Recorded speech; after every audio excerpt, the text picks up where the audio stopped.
Hindi bababa sa 12 nasawi habang hindi pa naman tiyak ang bilang ng mga sugatan matapos ang rally laban sa pagban ng Nepal government sa social media.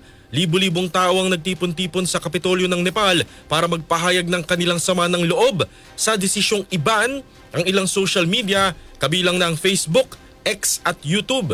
Ayon kay Prithvi Suba na siyang Minister for Communication ng Nepal, kinakailangang gumamit ng dahas ng mga pulis katulad ng water cannon, baton at pagbaril ng rubber bullets. Ayon sa gobyerno ng Nepal, ang mga social media platforms ay kailangan nilang i-regulate para matugunan o mapuksa ang pekeng balita, hate speech at online fraud. Ngunit ang mga sikat na platform gaya ng Instagram ay may milyon-milyong mga users sa Nepal na umaasa sa kanilang o para sa entertainment, balita at negosyo.